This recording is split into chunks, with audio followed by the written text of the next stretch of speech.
Здравейте, скъпи приятели на списание ЗО+. В края на миналата и началото на настоящата година влязоха в сила редица промени в нормативната уредба по отношение на изпълнението на договорите за обществени поръчки и по-конкретно по отношение на възможността същите да бъдат анексирани.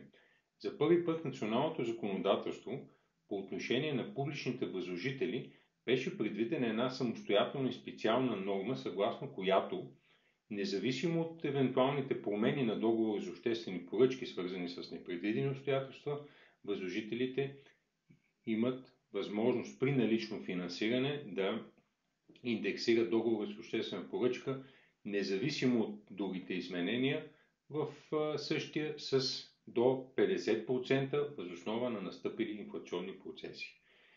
Този изцяло нов правен момент, наред с измененията свързани с методиката за индексация, новите документи, които се съставят съгласно същата, направи още по-търсена нашата услуга ЗО плюс асистент гарант.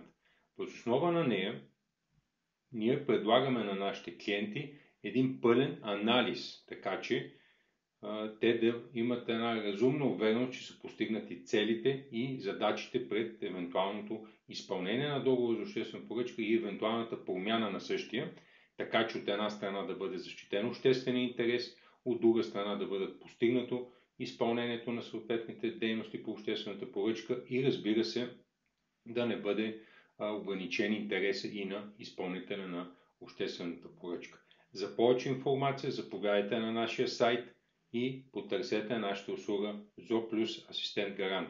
Благодаря ви, желаем ви успех!